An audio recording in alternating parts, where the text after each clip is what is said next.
Hello.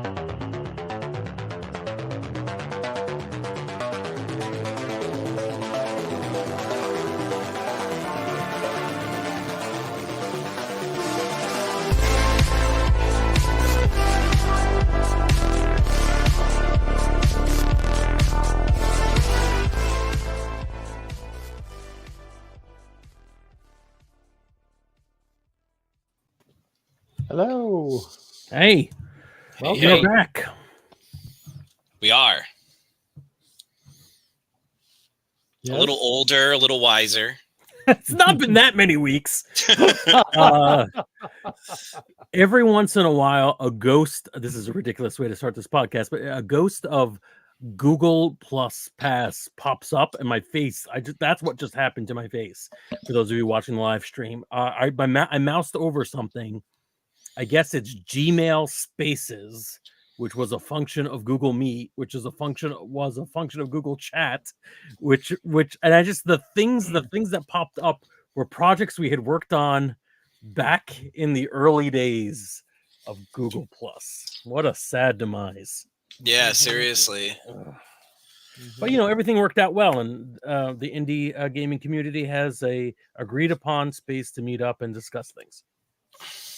And it's Twitter. Sorry, X. Not so much. But yes. I don't know why I'm so close to the camera today. All right. Brennan, you're Herald of the Darkest Cosmos. You want to catch us up with anything that we need to know before we go? We don't know where Rebel is yet, for those of you, again, watching the live stream and see a head missing. But we're going to give it some time for them to show up. Yeah, we'll give them a few minutes to show up.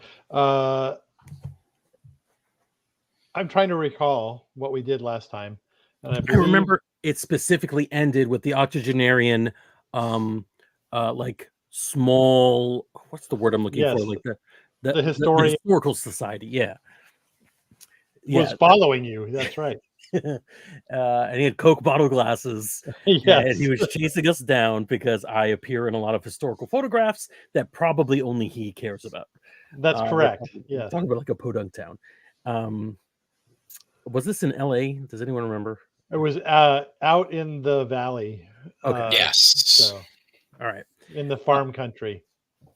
Yeah, but other than that, I don't remember what we gained from this. I think Skip got some stuff from City Hall, if that's correct. Yeah. So what had happened was I researched into a potential person who was at a nursing home. And I followed up without really checking in with you guys because I didn't think it was anything big.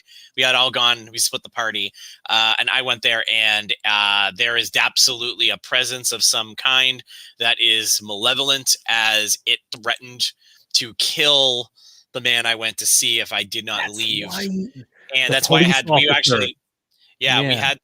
leave, and that's when we got like chased down. Was I had left and just been walking as far away as possible because I didn't know how far this thing's reach or knowledge was to know whether or not I had even stopped and whether they were just going to kill this person regardless. Right. Very, very scary for me. Right. Yes. I remember that. I remember that being the police officer was like the oldest living member of the force that had arrested whatever was going on in the background. Yeah, and he was in a hospital. Cool. Yeah, this is great. I love how low prep this is, or even I don't know. Is it no prep, Brennan? For you? Oh yeah, it's no prep. No prep. That's amazing. Yeah, and again, benefited because we are podcast professionals and good chums that we could pull out these like good stories every time without having to like plot things out beforehand or you know what I mean? It's absolutely. Yeah.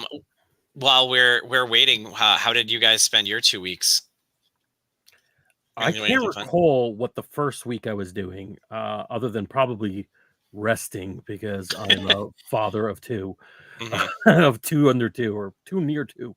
But last week I went to Disney World. Woo! So I'm just completely drained of all will to live right now. So you went to I'm sure Disney your World last finances, week, too. and Yes. Rebel and I went to Disney World the week before. So Really? yeah. What did you see that was fun at Disney World the week before? Let's see what changed.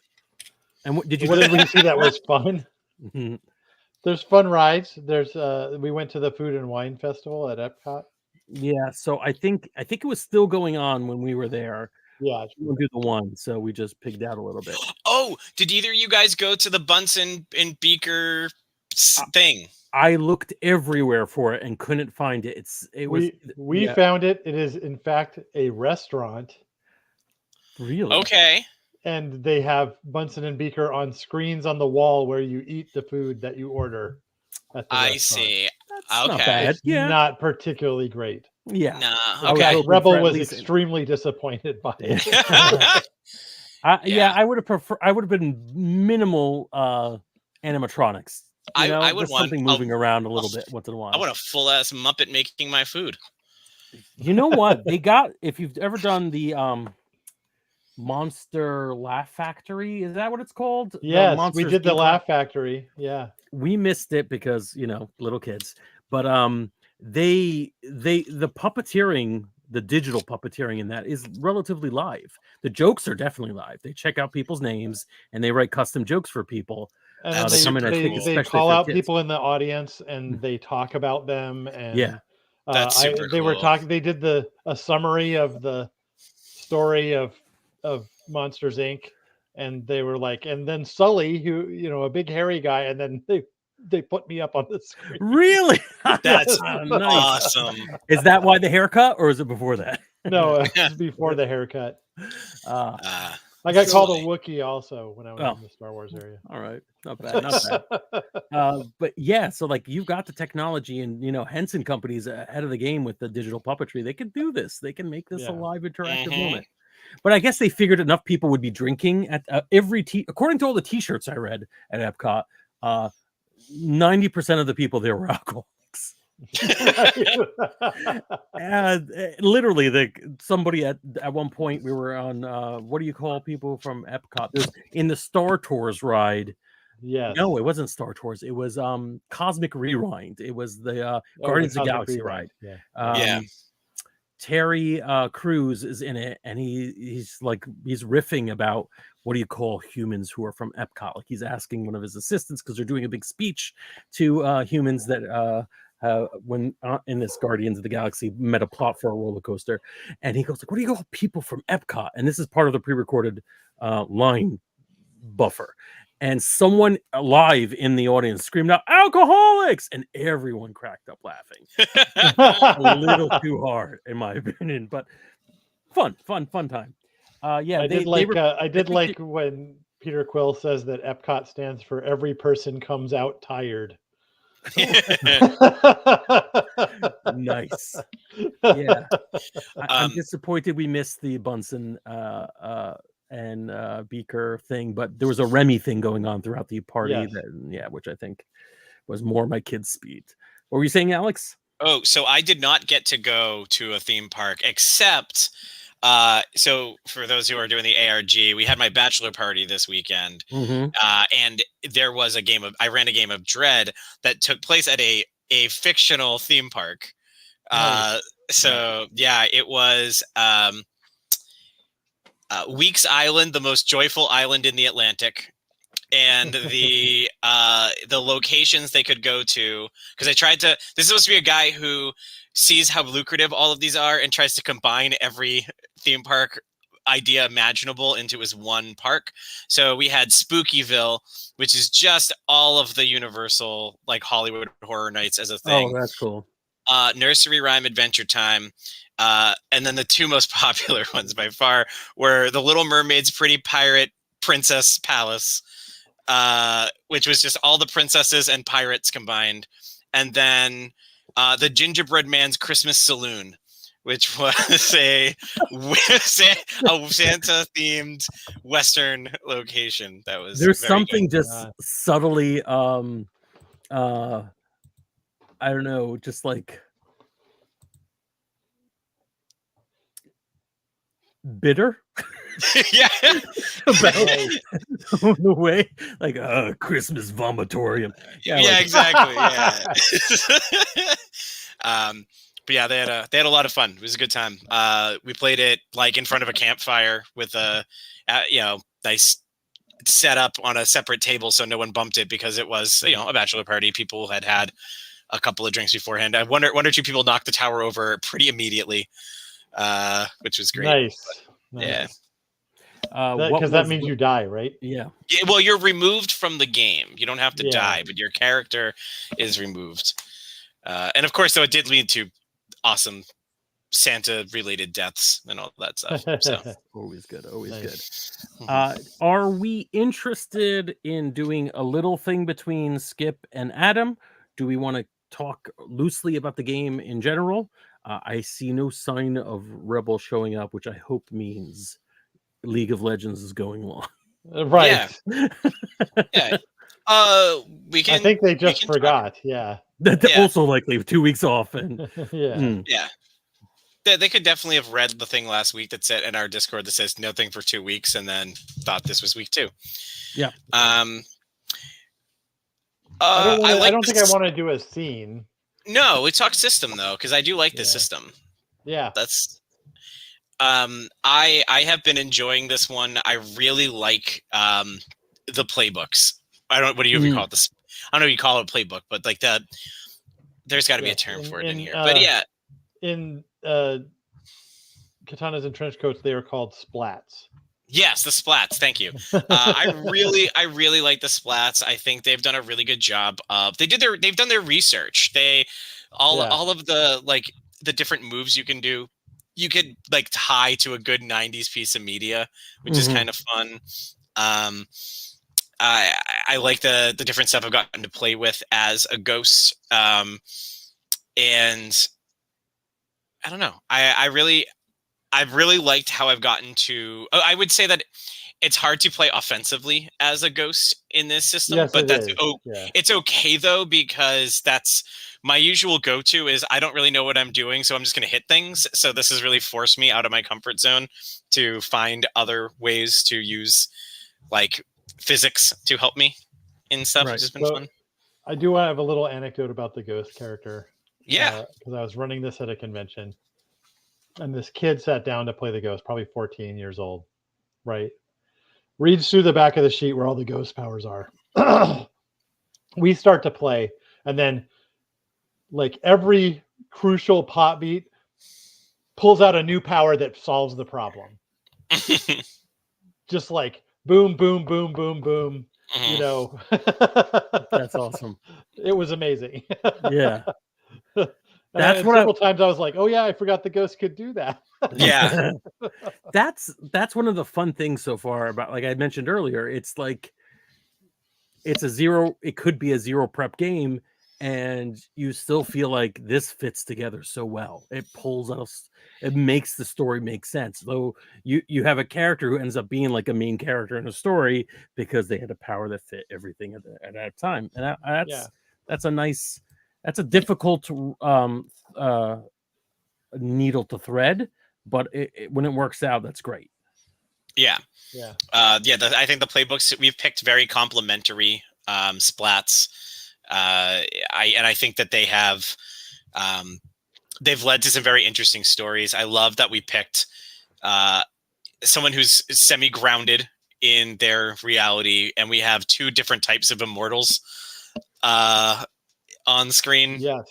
Right? Yeah. Very different types. All 3 of those things bring very different types of baggage. Yeah. Which is fun. Yeah. We're gelling more as a group or as a family, as Roxy would put it. Yeah. In this story than in others, which I think is also a lot of fun. Yeah. I'm kind of curious how advancement works in this. Not that it's like a game that needs to be heavy on advancement, but it seems like there's really not an advancement system in it. Yeah. Like I would. This is more or less of a long-term campaign system, and more for like I feel like fun one-shotty stuff. Like, Well, I would say that the advancement here would almost be in the resolution of plot Plotline. points. yeah, Right. So, like, if you have issues that your character deals with, instead of getting to level 20 and then whatever, it has nothing to do with it. Yeah. Your arcs resolve one way or another. yeah, Not quite as dramatically as a system like I don't know, our soap opera RPG that's going on in the background, where like Yeah. you definitely have breakdowns and have to deal with it. But like still, this very definitively, there's things that happen and moments where your character needs to evolve or not evolve, and even in the choice of not changing, that's kind of dramatic. Very cool. Yeah, no, I like the system a lot. It's very fast and easy to run. So because I don't have to do much. So which is always good. I am not going to be scripting things. Right, I'm not that kind of. I have like big ideas of where things are going, but I also kind of let the dice rule it. So, and when there's a messy, a messy success, then I'm like, okay, so here's a complication I can throw in. See, and I think that's one of my favorite things. Like, because my first systems that I really played, my first ever, I got late into the game. So my first one I played was only maybe a decade ago. I played Dread. At a game shop. Well, I had played a little bit in high school of like one or two things, but like the first game that I played beginning to end was Dread. So that has a special place in my heart. But I went from Dread to Pathfinder, which is, very much just a standard D20 system and so on. But then when I first started playing PBTA, the idea of the mixed success like blew my mind, because when you're playing Pathfinder, there isn't really a mixed success. You either pass or you don't. Fail. Yeah, Exactly. So the how much of a story can be driven through a mixed success is unbelievable. Like, it can change the entire plot of an event, as opposed to a binary, which is pretty neat. And so I've also drawn to games with storytelling dice, like the Genesis system with like the Star Wars Edge of the Empire and all that stuff. I always think that kind of stuff is really neat. And then this game having similar mixed successes and stuff is really fun. I got threatened to be pulled into a Genesis system Star Wars game, but it dissolved in a pool of adultness. I don't know how those dice worked, but man, they have a lot of shapes on them. Yeah, they have weird symbols, and it's essentially their advantage, disadvantage, success or failure, and triumph or despair. So like a triumph and a despair is exactly what you think it is. It's kind of like a crit or you either do really well or you do really bad. But you can also get a triumph and like a despair and 3 successes. So you can really fail, but then use those 3 successes to like buy little things to help you, like at least like placement of a barrel strategically in a scene for the other person to hide behind. That's like that kind of stuff. Yeah, it's neat. And they use the narrative dice to not just do like set pieces and narrative elements, but also that's how you figure out how much damage you're dealing and stuff, is like how successful your die are. Yeah, they're very versatile. It's pretty cool. So I think a good question to ask, especially from Dungeon Not Included, is what are we doing wrong? What aren't we playing correctly in this game? That's always a good yeah. Have you picked up on anything, Brennan? Sometimes you tend to be. I think you all don't know your powers well enough is one of the things that's going on. That's pretty good. Yeah, I'm more familiar with the system than we were when we started. And I'm like, oh, it doesn't the ghost have a thing that does this? And then Alex will be like, well, let me look it up. Yeah. I definitely send you all a cheat sheet about your powers. So. That was great. Yeah. Well, so what happens with me is, and this is like, so this is with everything. So like right now I'm playing Horizon, the second Horizon Zero Dawn game, whatever it is, for fall, whatever the name of it is. But like you have 8 different skill trees. Yeah, but you have like 8 different skill trees that you can pick from. And like I look at it, like one's like building traps, and you can build really good traps. And one is riding mounts and stuff. But I'm like, I just want to shoot things and whack things, so I'm not even going to bother looking at what this skill tree has. And now that I'm like far enough in the game, like, oh, that's in that skill tree? I could have been using that the whole time? I had no idea.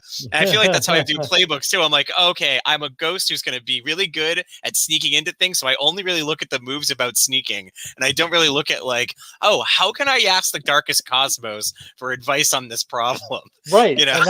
And that's a super important ghost power. So And I don't think I've used it once. No. Is being able to directly ask Brennan the answer to questions. Yeah. I think you've used it once, and I think it was last session. Yeah, probably. And probably at your prompting. Yeah. This is amazing to me, if true, but it seems like Rebel is playing Portal 2 and Do Not Disturb, so isn't getting any of our notifications, which I love. Rebel, when they you probably see this, they blew us off. So yeah, even better. Yeah. All right. I still think that's miles better than we've played pretty much any other system, including Bulldogs. Where No, you guys were pretty bad at Bulldogs too. Oh, extremely. Months into it, we're like, wait a minute, shouldn't we be doing this? Yeah. From the beginning. And then I remember Tim had to join a game once, and he was like, all right, I wasn't in that game, but Tim was there and kept actually playing it as we're in, which is and like dominated. Yes. Yeah. So it is interesting that we ended up that way, but I think that's great. A part of the fun is that, like, you pick up on a game that is within your play style. So right, there's not our motto is playing lots of games badly. Yeah, pretty much. I'm sure the World of Darkness people hated us. Oh man. Especially since we weren't even playing a recent edition. It was second edition. So. Yeah, and they would have to be looking through an encyclopedia to figure out what we did wrong. It doesn't matter. That's one fun thing. I don't know if I'll ever run World of Darkness again, not because of this podcast, but because I kind of would rather do it in this. As of now, already, I mean, I kind of don't like the storyteller system, depending on which version, isn't terrible. It isn't. It is what it is. And it's, it's got its good points, but for the most part, it's not as fun, especially if your goal is telling stories. There are things that do a better job of that. Yeah. And I don't know. I don't know if I could ever but I don't know who I would ever show this game to, especially second edition. So yeah. I show this game to somebody and be like, listen, you may be reading a lot of tongue-in-cheek mockery in the background, but go for it.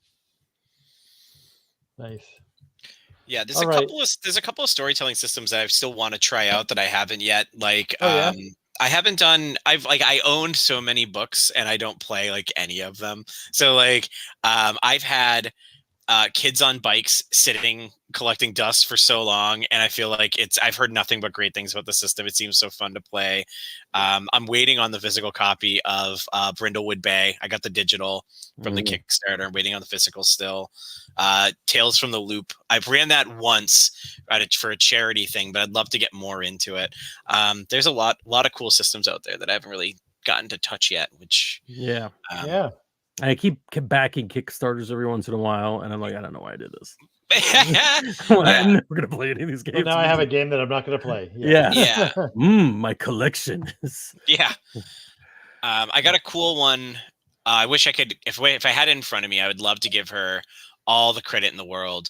But it's a cool one about that's like make your own Alice in Wonderland Wizard of Ozzy PBTA, and one person is the heroine throughout, and then everyone else picks playbooks of the different archetypes of the Tin Man, the rabbit, stuff like that. So it's neat. So they all slowly join the story and then build up the story with more and more people as you play, which is kind of cool. That is interesting. Nice. Yeah, I did get the two.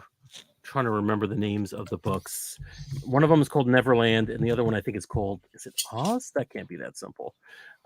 These are Andrew Kolb, I believe is his name.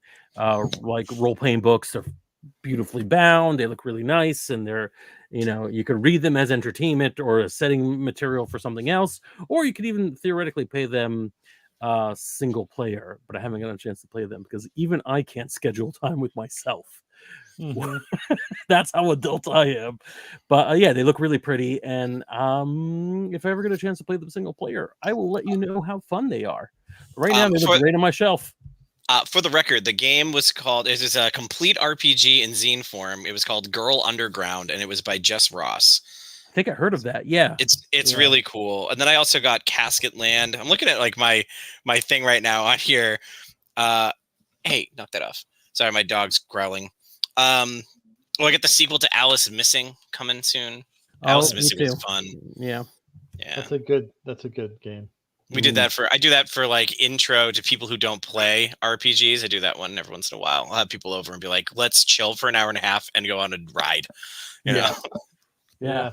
But that is an awesome bachelor party that you got to get your buds in and learn to play in a LARP. They did a LARP, and they did we did a Jack and Jill, and so there were 9 or 10 of us, and they did they hired a LARP team to come in, and they outfitted us with weapons and character sheets and skills, and half the groomsmen were off in the woods dressed as skeletons being raised up by necromancers, and we of course went in as the heroes to save the day.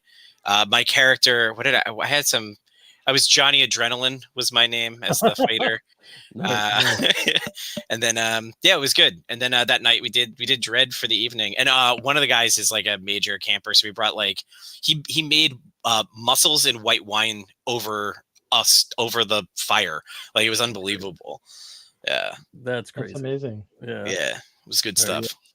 Well, if Lilith isn't going to show up, I think we should wrap soon. Yeah, cool. Rebel. Yes. Yeah, let's wrap. And by that, I mean, you want to hear 3 grown men rap. So let's do it. Let's do it. Go. My name is Alex, and I'm here to say I like to rap in a major way. That's it. That's all I got. That's it. Subscribe to the podcast. Alex's Bandcamp will be in the comments. And we're good. So yes, now's a perfect opportunity to get caught up. I actually, interestingly enough, last week's I forget the name of the hotel, the Unconventional Romance. Week's Unconventional Romance podcast version only dropped this morning for some reason. I checked in on it and it only dropped this morning, so it's a great time to catch up. The video was up for the week or whatever it was, but now you can listen to us do whatever happened to us that week of Unconventional Romance, and of course get caught up on this story arc too. I love you all romantically. Ooh, unconventional. Sounds good. All right, see you next time. Bye. Bye. Hey there, we hope you enjoyed this episode of Dungeon Not Included. If you did, please tell a friend and leave us a 5-star review and encouraging comments on iTunes, Stitcher, Google Play, or wherever you get your podcasts. It really does help spread the word for new shows like ours. You can follow the latest from the Dungeon Not Included crew on Twitter at DNI Crew and over at Facebook at Dungeon Not Included, or at our home on the Non-Productive Network at non-productive.com/DNI Crew, where you can find articles, character sheets, and Patreon exclusives, as well as our latest episodes. Thanks!